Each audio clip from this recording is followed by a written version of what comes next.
আল্লাহ আমার রব, এই রবি আমার সব। দামে দামে তুন মনে তারি অনুভব। তোমার দুনিয়াতে আমি যেদিকে তাকাই, অথই নিয়ামতে ডুবে আছি সবাই। পাক পাখালির গানে শুনি তসবি কলো রব, তসবি কলো রব। আল্লাহ আমার রব, এই রবি। আসসালামু আলাইকুম, আলহামদুলিল্লাহ, আসসালাতু ওয়াসসালামু আলা রাসূলিল্লাহ। প্রিয় দর্শক, আপনারা যারা দেশে আছেন প্রবাসে, সবাইকে জানাই অনেক অনেক প্রীতি ও শুভেচ্ছা। শুরু হলো এনটিভি আয়োজিত এবং লাভ হলো নিবেদিত অনুষ্ঠান আপনার জিজ্ঞাসা। আপনাদের সাথে আছি আমি জয়নুল আবেদিন আজাদ, আর আপনাদের প্রশ্নের জিজ্ঞাসার জবাব দিচ্ছেন বিশিষ্ট আলেম ডক্টর মোহাম্মদ সাইফুল্লাহ। আসসালামু আলাইকুম ওয়া রাহমাতুল্লাহি ওয়া বারাকাতুহু। প্রিয় দর্শক, চলুন তাহলে জিজ্ঞাসার জগতে। শুরুতে একটি ইমেল পাঠিয়েছেন অনিম চৌধুরী। লিখেছেন, আল কোরআনে আল্লাহ তাআলাকে উত্তম ঋণ দেওয়ার কথা বলা হয়েছে। এক্ষেত্রে গরিব দুঃখী মানুষদের সাধ্য মতো দান করাটাও কি আল্লাহ তাআলাকে উত্তম ঋণ দেওয়ার অন্তর্ভুক্ত? ধন্যবাদ আপনাকে। আপনি প্রশ্ন করেছেন যে কোরআনে কারীমে আল্লাহ সুবহানাহু ওয়া তাআলা উত্তম ঋণ দেওয়ার জন্য আল্লাহ তাআলা বলেছেন। হ্যাঁ, ঠিকই বলেছেন। আল্লাহ রাব্বুল আলামিন ইরশাদ করেন, ওয়াকরিদুল্লাহ কারদান হাসানা, তোমরা আল্লাহ রাব্বুল আলামিনকে উত্তম ঋণ দান করো। অন্য আয়াতে আল্লাহ সুবহানাহু ওয়া তাআলা বলেছেন, মান যাল্লাযী ইউকরিদুল্লাহ কারদান হাসানান ফায়ুদাইফাহু লাহু, কে আছে তোমাদের মধ্যে যে আল্লাহ রাব্বুল আলামিনকে উত্তম ঋণ দেবে? তাহলে আল্লাহ সুবহানাহু ওয়া তাআলা তাকে ওই ঋণ বহুগুণে বৃদ্ধি করে আল্লাহ রাব্বুল আলামিন ফেরত দেবেন।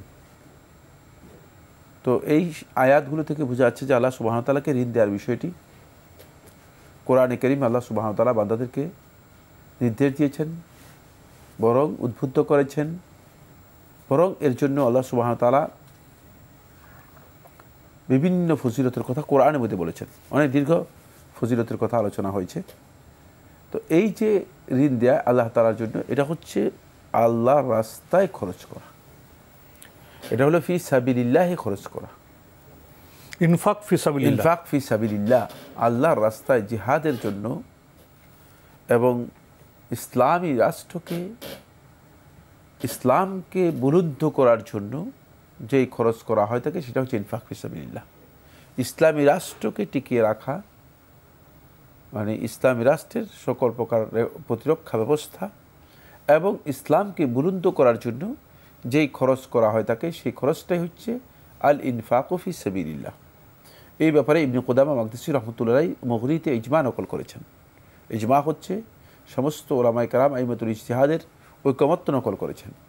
সুতরাং মানে এটাই হচ্ছে মূলত এখানে প্রকৃত অর্থ। আলেমদের কেউ কেউ এটাকে কমন অর্থে ব্যবহার করেছেন। কমন অর্থ হচ্ছে এই যে এক্ষেত্রে আল্লাহর রাস্তায় খরচ, এটা অন্যান্য যে সমস্ত চ্যারিটি কাজ আছে, জনকল্যাণমূলক যে কাজ আছে সেগুলোকে ইনভলভ করবে, অন্তর্ভুক্ত করবে। এই বক্তব্যটি দুর্বল। অনেক দীর্ঘ বক্তব্য রয়েছে। মানে দুর্বল কেন, এর জন্য অনেক দীর্ঘ বক্তব্য রয়েছে। সোজা কথা আমরা ক্লিয়ার করে দিয়েছি যে এই বক্তব্যটি দুর্বল, ফিকহের দিক থেকে এটা নির্ভরযোগ্য নয়।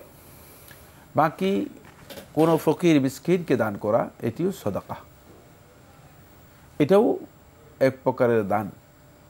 কিন্তু এই দানটা ওই ইনফাক ফি সাবিলিল্লাহ অথবা আল্লাহকে কর্জে হাসানা দেয়া, উত্তম কর্জ দেয়া যেটি, সেটা নয়। উত্তম কর্জ দেওয়ার এই বিষয়টি শুধুমাত্র ইনফাক ফি সাবিলিল্লাহের জন্য প্রযোজ্য হবে, এটাই বিশুদ্ধ তাফসীর। কিন্তু যদি কোনো ব্যক্তি ফকির মিসকিনকে দান করেন, তাহলে অবশ্যই তিনি এর যে ফজিলত রয়েছে সেই ফজিলত তিনি পাবেন। কারণ আল্লাহ সুবহানাহু ওয়া তাআলা ফকির মিসকিনকে দান করার বিষয়টি আল্লাহ রাব্বুল আলামিন কোরআনে কারীমে আল্লাহ সুবহানাহু ওয়া তাআলা একেবারেই প্রাথমিক পর্যায়ে উল্লেখ করেছেন, ঈমানের সাথে উল্লেখ করেছেন। একটু দেখি, তাহলে বুঝতে সহজ হবে। সেটা হলো, লাইসাল বিররা আন তুওয়াল্লু ওয়ুজুহাকুম কিবালাল মাশরিকি ওয়াল মাগরিব ওয়ালাকিন্নাল বিররা মান আমানা বিল্লাহি ওয়াল ইয়াউমিল আখির ওয়াল কিতাবি ওয়ান নাবিয়্যিন وآتى المال على حبه ذوي القربى واليتامى والمساكين وابن السبيل। এই আয়াতের মধ্যে আল্লাহ সুবহানাহু ওয়া তাআলা স্পষ্ট করে দিয়েছেন যে ঈমানের পরেই মূলত অত্যন্ত গুরুত্বপূর্ণ একটি পয়েন্ট হচ্ছে ওয়াআতাল মাল আলা হুব্বিহি, আল্লাহ তাআলার ভালোবাসায় মানুষদেরকে সম্পদ দিবে, যাওয়িল কুরবা নিকটাত্মীয়, ওয়াল ইয়াতামা ইয়াতীম, ওয়াল মাসাকিন এবং মিসকিন যারা আছে মিসকিন, ওয়াবনাস সাবিল এবং যারা পথিক মুসাফির তাদেরকে দান করবে। তাহলে বোঝা গিয়েছে যে ঈমানের সাথে সংশ্লিষ্ট করে বলে এরপর আল্লাহ তাআলা বলছেন ওয়া আকামাস সালাতা ওয়া আতাজ যাকাতা, এরপরে হচ্ছে সালাত কায়েম করা। সুতরাং এই আয়াত থেকে এটা বোঝা যায় যে এটি অত্যন্ত গুরুত্বপূর্ণ একটি পয়েন্ট, এটি অত্যন্ত গুরুত্বপূর্ণ একটি পয়েন্ট। কারণ ফকির এবং মিসকিন যদি এমন হয় যে তারা জীবনযাপনের মৌলিক যে উপাদানগুলো আছে, মৌলিক যে সমস্ত বিষয়গুলো আছে সেগুলো তাদের কাছে নেই, মানবেতর জীবনযাপন করছে। যেমন এখন শীতের সময় তাদের কাছে শীত বস্ত্র নেই, যেমন অভাবের সময় দুর্ভিক্ষের সময় তাদের কাছে খাবার নেই, যেমন বন্যার সময় তাদের কাছে কোনো ধরনের মানে আবাসন ব্যবস্থাপনা বলতে কিচ্ছু নেই। এই অবস্থায় এটি ঈমানের সাথে জড়িত হয়ে যাবে, কারণ এটা ঈমানের শুধু দান নয়, এটা শুধু দান নয়, এটা ঈমানের সাথে জড়িত, ঈমানের দাবি হয়ে যাবে। সুতরাং খেয়াল রাখতে হবে যে প্রত্যেকটি বক্তব্যের কিন্তু গুরুত্বপূর্ণ দিক আছে, স্টেজ আছে। এটা এই স্টেজটা হচ্ছে এই জায়গায় যে এই অবস্থায় ওই ওয়াআতাল মাল আলা হুব্বিহি যাওয়িল কুরবা ওয়াল ইয়াতামা ওয়াল মাসাকিন ওয়াবনাস সাবিল, এটা একেবারেই অপরিহার্য বিষয়ে পরিণত হয়ে যাবে, কারণ এটা ঈমানের দাবির সাথে জড়িত হয়ে যাবে। কিন্তু এমনি নর্মালি ফকির মিসকিন যারা আছে তাদেরকে আপনি দান করতে পারেন, সে দান কিন্তু আল্লাহ রাব্বুল আলামিনকে উত্তম যে কর্জের কথা বলা হয়েছে বা কর্জে হাসানা দেওয়ার কথা বলা হয়েছে সেটার মধ্যে অন্তর্ভুক্ত হবে না। এক একটা সময়ে এক একটা প্রেক্ষিত খুবই গুরুত্বপূর্ণ হয়ে যায়। আমরা কি এটা বুঝাতে পেরেছি? স্পষ্ট হয়েছে, বিষয়টি খুবই চমৎকারভাবে স্পষ্ট হয়েছে। প্রিয় দর্শক, আমরা আশা করি উপলব্ধি করব যে আমাদের অর্থনৈতিক যে ইবাদত আছে সেটা কোন সময়ে কোন প্রেক্ষিতে আমরা কোথায় কোনটা দেব, এই পরিভাষাগুলো জানলে আমাদের জীবনযাপন আরও অনেক সুন্দর হবে, সমৃদ্ধ হবে। প্রিয় দর্শক, আমাদের হাতে একটি চিঠি পাঠিয়েছেন জাকির হোসেন, ঢাকা থেকে লিখেছেন, রাসূলুল্লাহ সাল্লাল্লাহু আলাইহি ওয়াসাল্লাম বলেছেন যে যুবক কোনো বৃদ্ধকে বয়সের খাতিরে সম্মান করবে, আল্লাহ তাআলা তার বার্ধক্যের সময়ও একজন সম্মানকারী ঠিক করে দেবেন। তিরমিজি, এই কথা কি সঠিক? হাদিসটি সনদের দিক থেকে দুর্বল। বাকি অবশ্যই ইন আহসানতুম আহসানতুম লিআনফুসিকুম ওয়া ইন আসাতুম ফাআলাইহা, যদি আপনি কোনো ভালো কাজ করেন, হাল জাযাউল ইহসান ইল্লাল ইহসান, উত্তম কাজ করেন তাহলে প্রতিদান যে ভালো, এতে কোনো সন্দেহ নেই। যদি কোনো ব্যক্তি কোনো বৃদ্ধ বয়স্ক মানুষকে সম্মান করে, একথা মনে করার সুযোগ নেই যে তার সম্মান মানে ব্যর্থ হয়ে যাবে, বেস্তে যাবে, এটি মানে একেবারে হারিয়ে যাবে। কারণ আল্লাহ সুবহানাহু ওয়া তাআলা মানুষদেরকে প্রতিদান দেন আল জাযাউ মিন জিনসিল আমল, আমলটা যেমন করেছে প্রতিদানটাও তেমন হয়। আপনি যদি একজনকে সম্মান করেন তাহলে আপনি সম্মানের গ্রেড পাবেন, আপনি সম্মানের এই গ্রেডটুকু পাবেন। আর এটি ঈমানের সাথে জড়িত একটা বিষয়। রাসূলুল্লাহ সাল্লাল্লাহু আলাইহি ওয়াসাল্লাম আবু দাউদের একটি riwayat-এর মধ্যে বলেছেন, লাইসা মিন্না মান লাম ইয়ারহাম সাগীরানা ওয়া লাম ইউআক্কির কাবীরানা, ওই ব্যক্তি আমাদের দলভুক্তই হবে না, আমার উম্মতের মধ্যেই আসবে না যে ব্যক্তি মান লাম ইয়ারহাম সাগীরানা, যে আমাদের মধ্যে ছোট যারা আছে তাদেরকে স্নেহ করবে না।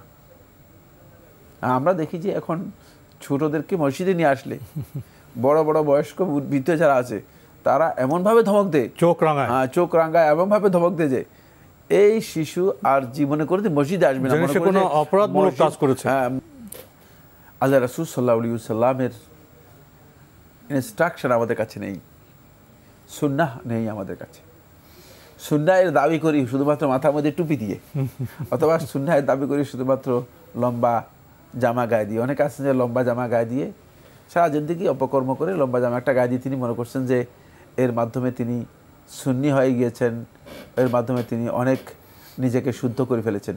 না, জামার শুদ্ধ করলে চলবে না, শুদ্ধ আপনার ভিতর থেকে আসতে হবে, আচরণ শুদ্ধ হতে হবে।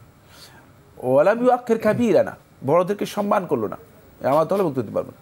সুতরাং কোনো ব্যক্তি যদি কোনো বড় বয়োবৃদ্ধ ব্যক্তিকে উপহাস করে, ঠাট্টা বিদ্রুপ করে, তাহলে সে ব্যক্তি কিন্তু মানে এই ইসলামের মূল যে গণ্ডি রয়েছে সেই গণ্ডির সাথে তার একটা বড় ধরনের সংঘর্ষ তৈরি হয়ে গেল।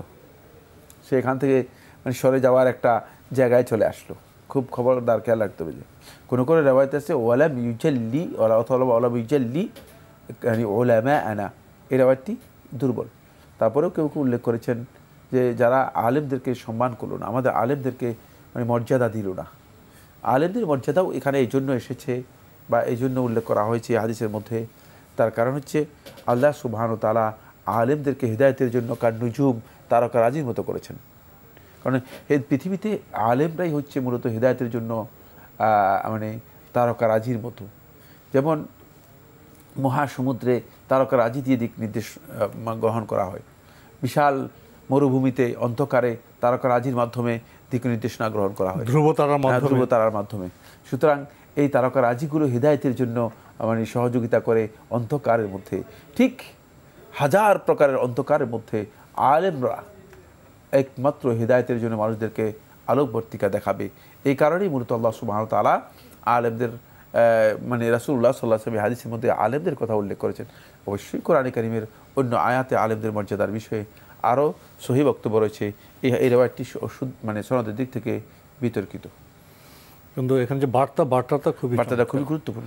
আমি ইসলামের যে আপনার সংস্কৃতি তাহজিব তমদ্দুন তার সাথে খুবই প্রাসঙ্গিক মিলে যায়। অনেক সময় মসজিদে একটি চিত্র দেখা যায় কখনো কখনো, বৃদ্ধ ব্যক্তি তিনি মসজিদে প্রবেশ করবেন, তার জুতো খুলতে একটু সময় লাগছে, তখন তো অন্য তাকে ধাক্কা দিয়ে চলে যায়। এই আচরণটি কেমন? না, কোনো সন্দেহ নেই, এগুলো আসলে ইসলামের যেই নৈতিক বৈশিষ্ট্য, এই নৈতিক বৈশিষ্ট্যের সাথে এগুলো কোনোভাবেই যায় না। কোনো বয়োবৃদ্ধ ব্যক্তিকে দেখলে মানে যাদের বয়স কম রয়েছে তারা সম্মান করবে, সহযোগিতা করবে। সমস্যা হচ্ছে এই জায়গায় যে আমরা আসলে এই যে মানুষদেরকে নৈতিকভাবে ডেভেলপ করার বিষয়টি, এই কাজটি যারা করার কথা ছিল, যেহেতু নবী সাল্লাল্লাহু আলাইহি ওয়াসাল্লামকে প্রেরণ করা হয়েছে এই উদ্দেশ্যে, নবী সাল্লাল্লাহু আলাইহি ওয়াসাল্লাম প্রেরণের অন্যতম একটা উদ্দেশ্য হচ্ছে ইন্নামা বুইসতু লিউতাম্মিমা মাকারিমাল আখলাক। নবী সাল্লাল্লাহু আলাইহি ওয়াসাল্লাম বলেন, আমাকে প্রেরণ করা হয়েছে চরিত্রের উত্তম দিকগুলোকে পরিপূর্ণতা দান করার জন্য, যাতে করে তোমাদের চরিত্রটাকে সেভাবে করে দিতে পারি। আপনি দেখেন মানে যারা হানাহানিতে লিপ্ত ছিল, যারা অশ্লীলতার চরম পর্যায়ে মানে উপনীত হয়ে গিয়েছিল, যারা মদ মাদকতার মধ্যে এমনভাবে নিমজ্জিত ছিল যে এটা ছাড়া তারা কিছুই বুঝতো না, যুদ্ধ বিগ্রহ ছিল তাদের পেশা, কিন্তু সেই লোকগুলোই চারিত্রিক এমন এক বৈশিষ্ট্যে তারা উন্নীত হতে পেরেছিল যে বৈশিষ্ট্য কিয়ামত পর্যন্ত হয়তো পৃথিবীর কোনো ইতিহাস নতুনভাবে সেটা সাক্ষ্য দিতে পারবে না। কিভাবে সম্ভব হয়েছে? সম্ভব হয়েছে যেহেতু এই বিষয়ে নবুয়তি মিশনের কাজ নবী সাল্লাল্লাহু আলাইহি ওয়াসাল্লাম সম্পাদন করেছেন। কিন্তু যারা নবী সাল্লাল্লাহু আলাইহি ওয়াসাল্লাম পরবর্তী এই কাজগুলো করবে, তারা এই কাজগুলো করছে না। এই কাজগুলো না করে তারা তাদের টার্গেট নিয়ে তাদের অবজেক্টের কাজ করছে। এখন তো তাদের রোল মডেল তো অন্যান্য ব্যক্তিত্বরা, নবী সাল্লাল্লাহু আলাইহি ওয়াসাল্লাম তো তাদের রোল মডেল নয়, তাদের আদর্শ নয়। ফলে এই জায়গায় গিয়ে একটু সমস্যা হচ্ছে। হ্যাঁ, নৈতিক দিক থেকে আমরা আমাদের সন্তানদেরকে, আমাদের প্রজন্মকে এবং আমাদের যে সমস্ত মানে মুসল্লিরা রয়েছে, ইমানদার মুসলিম ভাইরা রয়েছে, তাদেরকে অবশ্যই আমাদেরকে ডেভেলপ করতে হবে। এই কাজগুলো করা আমি মনে করে থাকি প্রত্যেকটি মসজিদের জন্য অত্যন্ত গুরুত্বপূর্ণ। মসজিদের ইমাম, খতিব, এদের দায়িত্ব হচ্ছে এগুলোকে প্রমোট করা। সুন্দর সমাজের জন্য প্যারেন্টিং অর্থাৎ শিশু পরিগঠনের, সন্তান পরিগঠনের কাজটি খুবই গুরুত্বপূর্ণ।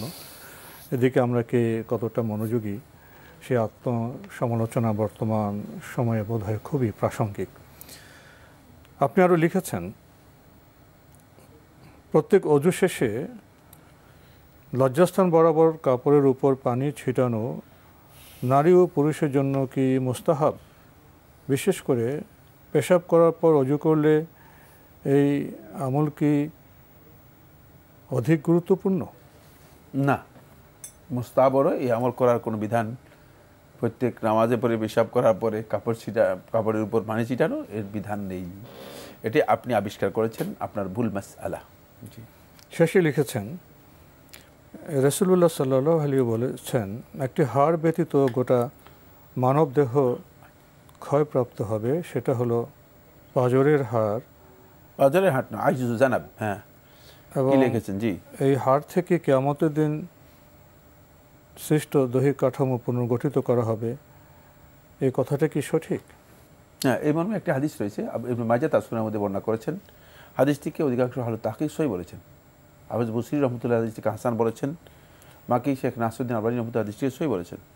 সেটা হচ্ছে মানব দেহের মধ্যে একেবারেই মেরুদণ্ডের শেষ জায়গায় এমন একটা অবস্থা আছে, এটা হতে পারে যে একটা কোষ হতে পারে, মানে পশ্চাৎ দেশের এটাকে আইজুজ জানাব বলা হয় থাকে। আইজুজ জানাব মানে এই আইজুজ জানাব যেটা, এটি পৃথিবীতে থেকে যাবে।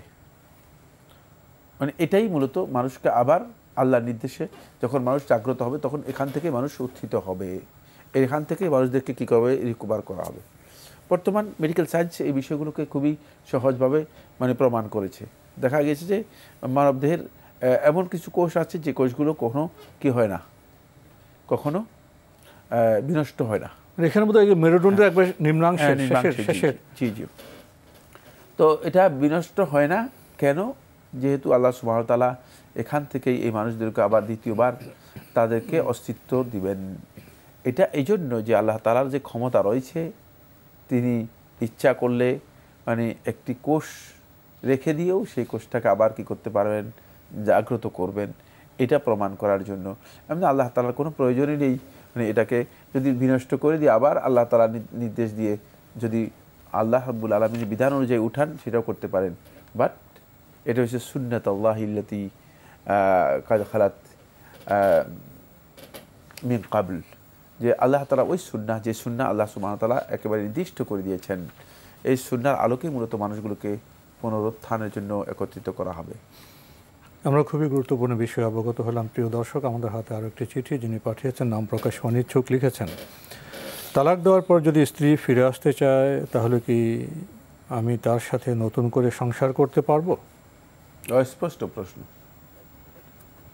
তালাক দেওয়ার পর স্ত্রী ফিরে আসতে চায়, কি তালাক দিয়েছে, কখন দিয়েছে, এক তালাক না দুই তালাক না তিন তালাক? অস্পষ্ট প্রশ্ন। সুতরাং এই প্রশ্নের উত্তর নেই, আমার কাছে নেই। এই প্রশ্নের উত্তর দিতে হলে আরও বিস্তারিত তথ্য জানতে হবে। জি, আমরা জানলাম বিষয়টি সম্পর্কে। প্রিয় দর্শক, আমাদের হাতে একটি ইমেল পাঠিয়েছেন মিম তিশা, লিখেছেন, মেয়েদের মুখে যে লোম থাকে ওইগুলো কি শেভ করা যাবে? মেয়েদের মুখে যদি কোনো লোম থাকে সেটা শেভ নয়, সেটা উঠিয়ে ফেলবে, তুলে ফেলবে। শেভ করলে তো মানে সেটা আরো মানে ইয়ে হয়ে যাবে, মোটা হয়ে যাবে, পরে আবার আরো মোটা হয়ে উঠবে এবং আরো বৃদ্ধিও পেতে পারে। শেভ মানে এই জন্য যেই জায়গায় শেভ করার বিধান সেই জায়গায় শেভ করা যায়, কিন্তু এই মুখের যে সমস্ত যদি কোনো কারণে কোনো পশম থাকে সেগুলো টেনে উঠে ফেললে সেগুলো আর দ্বিতীয়বার পরবর্তীতে গজায় কম। অনেকে কেমিক্যাল ব্যবহার করেন, ওই জিনিসটা পড়ে যায়, ওগুলি কেমন হবে? ওটা না, জায়েজ নয়, জায়েজ রয়েছে, কেমিক্যাল ব্যবহার করতে পারেন, তবে উঠে ফেলাটাই হচ্ছে এটা উত্তম না? উত্তম, কারণ কেমিক্যালের কারণে মানে অন্য সমস্যা হতে পারে, কেমিক্যালের রিঅ্যাকশন রয়েছে, মুখের সমস্যা হতে পারে। দেখা যায় অনেকের মুখ জ্বলে গিয়েছে, কারণ কেমিক্যাল, এটা বোধহয় আমার ডাক্তারের সাথে আলাপ করে কেমিক্যাল জটিল বিষয়।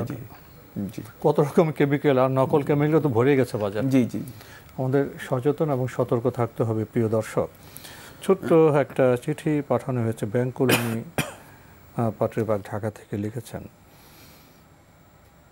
কোরআন হাদিসের আলোকে যতগুলো কারণ আছে জীবনের সব আমল বরবাদ হয়ে যাবার, একজন মুসলিম না জেনে জ্ঞানের অভাবে সেগুলো করলেও কি জীবনের সব আমল বরবাদ হয়ে যাবে? এক্ষেত্রে সে কি করবে ওই আমলগুলো ফেরত পেতে, যেহেতু সে না জেনে করেছে? আল্লাহ রাব্বুল আলামিনের কাছে তওবা করবেন। যদি কেউ না জেনে করে থাকেন, তিনি আল্লাহ তাআলার কাছে তওবা করবেন। আল্লাহ সুবহানাহু ওয়া তাআলা ইচ্ছা করলে তাকে আল্লাহ রাব্বুল আলামিন ক্ষমা করে দিতে পারেন। জি, আরও লিখেছেন, যে জানতো না আল্লাহর ইলমের বিষয়ে নিজেও জানে, যে দাবি করে সে তওবা করলেও জীবনে বরবাদ হওয়া সব আমল ফেরত পাবে না, তবে কি সে তওবা করলেও বরবাদ হওয়া সব আমল ফেরত পাবে না, যেহেতু সে জানতোই না তওবা করলেও ফেরত পাওয়া যায় না বরবাদ হওয়া আমলগুলো ইচ্ছাকৃত শিরক করলে? যদি না জেনে থাকে তাহলে আল্লাহ রাব্বুল আলামিনের কাছে সহজ, ইন্নামা তাওবাতু আলাল্লাহি লিল্লাযিনা ইয়ামালুনা সুআ বিজাহালা। আল্লাহ সুবহানাহু ওয়া তাআলা কোরআনে কারীমে স্পষ্ট বলেছেন তওবা তো তাদের জন্যই আল্লাহ তাআলা কবুল করবেন, আল্লাযিনা ইয়ামালুনা সুআ বিজাহালা, যারা এই যে মানে খারাপ কাজগুলো, মানে গর্হিত কাজগুলো, নিষিদ্ধ কাজগুলো করবে, বিজাহালা, না জেনে না বুঝে, অজ্ঞতার মাধ্যমে যদি হয়ে থাকে তাহলে আল্লাহ তাআলার কাছে তওবা করার সুযোগ আছে। আর তওবা করার মাধ্যমে আল্লাহ সুবহানাহু ওয়া তাআলা বান্দাদের তওবা কবুল করেন। যেহেতু তওবা কবুল করার ব্যাপারেও আল্লাহ সুবহানাহু ওয়া তাআলা মানে একেবারেই কোরআনে ওয়াদা করেছেন। সুতরাং আল্লাহ তাআলা ইন্নাল্লাহা লা ইউখলিফুল মিআদ, আল্লাহ সুবহানাহু ওয়া তাআলা ওয়াদা খেলাফ করবেন না। তাই এই প্রশ্নকারী বারবারই একই প্রশ্ন করছেন এবং তার এই প্রশ্ন সেটা হলো যে মানে পিছনের আমল কিভাবে ফেরত পাবেন, এই প্রশ্ন আসলে আমি মনে করি যে অবান্তর। বরং তিনি তওবা করে সামনে এগিয়ে যাবেন, বরং তওবা করে তিনি চেষ্টা করবেন যে আল্লাহ তাআলার কাছে নেক আমল করার জন্য। তো আজকে আমাদের এখানে শেষ করতে হচ্ছে। আপনাকে অনেক ধন্যবাদ। আপনাকে অনেক ধন্যবাদ। প্রিয় দর্শক, আমরা দেখছিলাম এনটিভি আয়োজিত এবং লাভ হেলো নিবেদিত অনুষ্ঠান আপনার জিজ্ঞাসা। আমাদের অনুষ্ঠান আপনারা এনটিভি অনলাইনেও দেখতে পারবেন, ভিজিট করুন www.ntbbd.com। এছাড়া ইউটিউবে এবং আমাদের ভেরিফাইড ফেসবুক পেজে অনুষ্ঠান দেখতে পারবেন। আমরা মানুষ, আমাদের জ্ঞানগত অবস্থান একরকম নয়, মানস গঠনও একরকম নয়, তবে সতর্ক থাকতে হবে আমরা অপ্রয়োজনীয় কথা যেন না বলি, সীমা লঙ্ঘন যেন না করি। তাহলে তো আমাদের তওবা করতে হয় না। মানুষের সীমাবদ্ধতা আছে, ভ্রান্তি আছে, মানুষকে আল্লাহ ভালোই জানেন, তাই তো তওবার একটি রাজপথ রেখেছেন। ভুল করব, তওবা করে আশাবাদী হয়ে আমার সামনে এগিয়ে যাব, ভুলের মধ্যে যেন আমরা টিকে না থাকি, এই বার্তাই ইসলামের। চিঠি লিখুন, প্রশ্ন পাঠান আমাদের ঠিকানায়। পরিচালক আপনার জিজ্ঞাসা, এনটিভি, বিএসসিসি ভবন, ৭ম তলা, ১০২ কাজী নজরুল ইসলাম অ্যাভিনিউ, কারওয়ান বাজার, ঢাকা ১২১৫। ইমেল অ্যাড্রেস আপনার জিজ্ঞাসা @ntbbd.com। প্রিয় দর্শক, মহান আল্লাহ আমাদের সবাইকে নিরাপদে রাখুন শান্তিতে। আসসালামু আলাইকুম। আল্লাহ আমার রব, এই রবি আমার সব, দামে দামে তুন মনে তারি অনুভব। আল্লাহ আমার রব, এই রবি আমার সব।